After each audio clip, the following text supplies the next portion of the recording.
Chapter 15. Now, in Jamestown, they were all in combustion, the strongest preparing once more to run away with the pinnace for England. William Simmons, editor, The Proceedings. The Discovery bobs in the river as the gentlemen on board unfurl her sails. There's no wind yet, but their intent is clear. They have loaded up all of our food, and as soon as the breeze lifts, they will set sail for England. There are 10 or 12 gentlemen on board, and they are leaving the 25 of us commoners behind to starve. In 2s and 3s, men come out from the fort to stare at the Discovery. "I'll shoot them all," one of the soldiers declares. He prepares to load his musket. "Don't be stupid," Henry says. "They'll shoot you before you can fire a second shot. They'll hit some of the rest of us as well." "They've already killed us," says John Leyden. "You think we'll make it through the winter? The river will freeze over our fish nets. The birds are already gone, and there's nothing more to harvest. We might as well be shot. At least it'll be a quick death." My stomach grumbles for its breakfast. I wonder how long it will take us to die of hunger. I wonder if it hurts. The men continue to argue. Some think we'll be able to trade with the Indians, and others insist that the Indians will not trade now in midwinter when they're probably going half hungry themselves.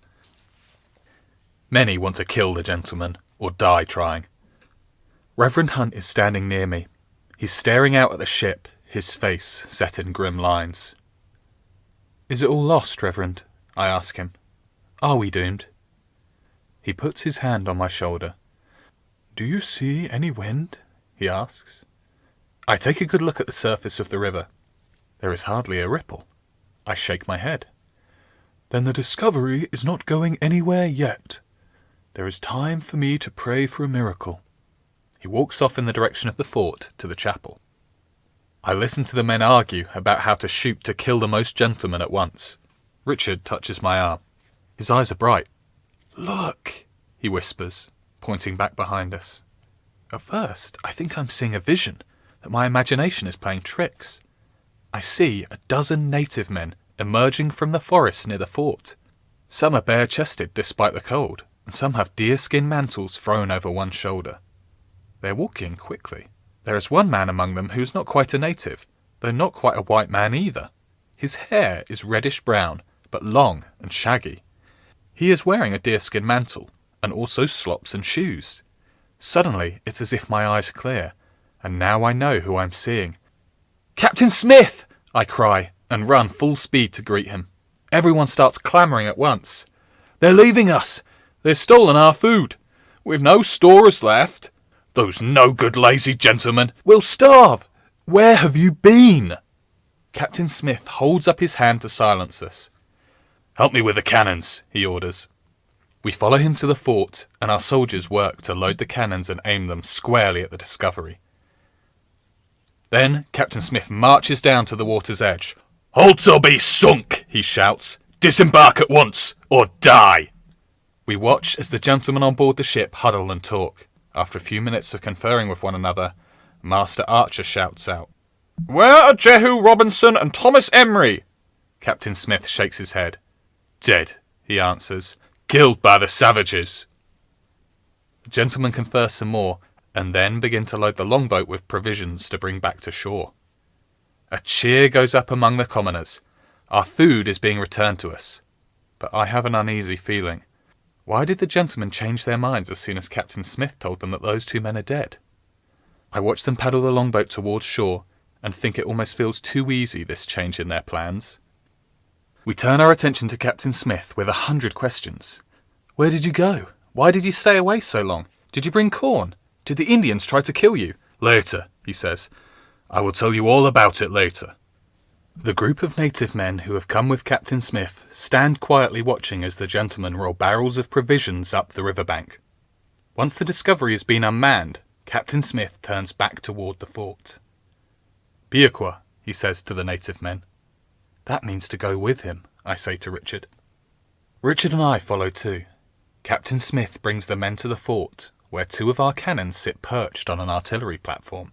He speaks to them in Algonquin as best he can. "Here, guns are promised to Great Powhatan. You take to him." My jaw drops open. We're forbidden to give the Indians muskets or swords, But Captain Smith is giving them cannons. The Indian men gather around one of the cannons to lift it. They strain, switch positions, team up, push and pull with all their might.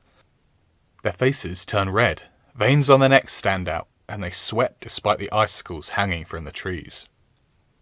I glance over at Captain Smith and see that he's stifling a smile. "I give something easy for carry," he offers.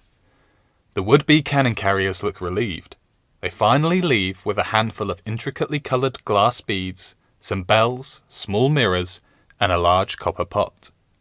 I wonder if the Great Powhatan will be satisfied with the switch. "Now will you tell us where you've been?" John Leyden asks. "Did you really meet the Great Powhatan?" I ask. "Can't a man get breakfast before he has to give an oration?" Captain Smith says. Richard and I find the half-full barrel of corn and cook up a large pot of hominy. After breakfast, we keep the common cook fire going so we can warm ourselves while Captain Smith tells his story.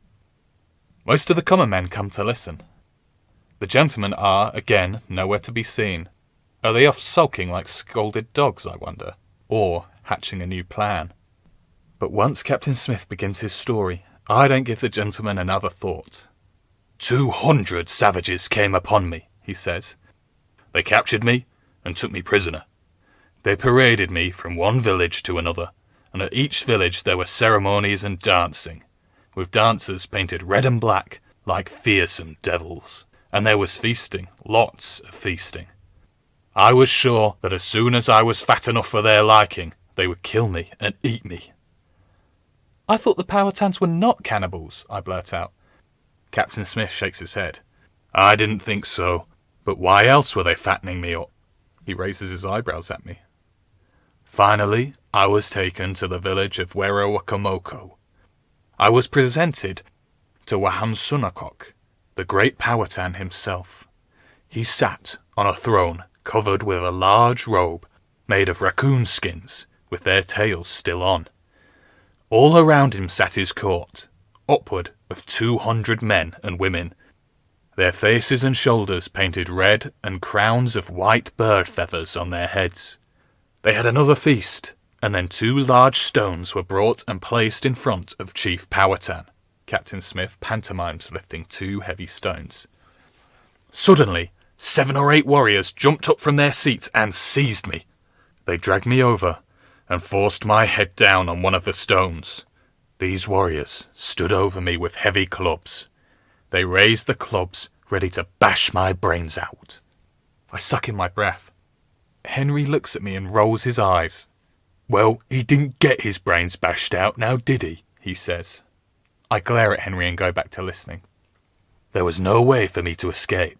With so many men holding me down, I could not even move," Captain Smith says, "and I prepared to die." We are silent, waiting for the next turn in this story. "Suddenly, I heard the voice of a child begging for my life to be spared, but Chief Powhatan refused the requests. He declared, 'No, the Englishman will die.' Then I saw who had been speaking. It was a little girl, about 9 or 10 years old. She came running over to me. She ignored the warriors with their raised clubs. She gathered my head in her arms and laid her own head down over mine. The warriors could not strike a blow now without hitting her first." We are amazed by what we have heard. After a moment, Henry breaks the silence. "Oh, I don't believe it," he says. "You made it all up, you did." Captain Smith is on his feet in a second. He catches Henry up by the front of his shirt. "That little girl has more courage than you will ever have, and don't you ever call me a liar again." Henry cowers. "Yes, sir," he says. I want the story to continue, but just then President Ratcliffe, Master Martin, Master Archer, and a few of the other gentlemen come crowding into our circle. Several of them grab Captain Smith and hold him fast. We're too stunned to do anything. "What is going on here?" Captain Smith bellows.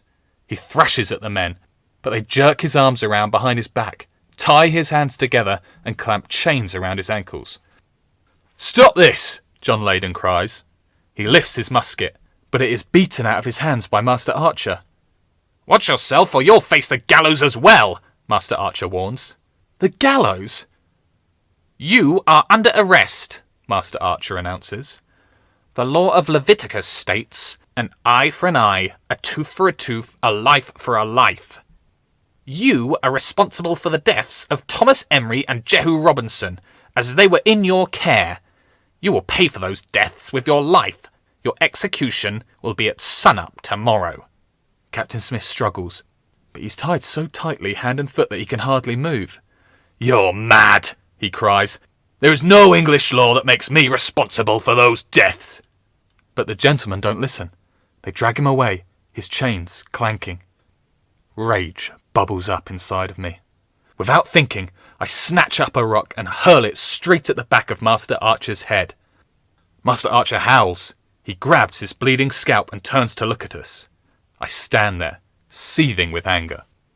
I feel the old urges, the desire to punch and rip, to see blood before my fury is spent. Captain Smith's voice speaks in my head. Learn to channel your anger, Samuel, and it will become your strength rather than your weakness.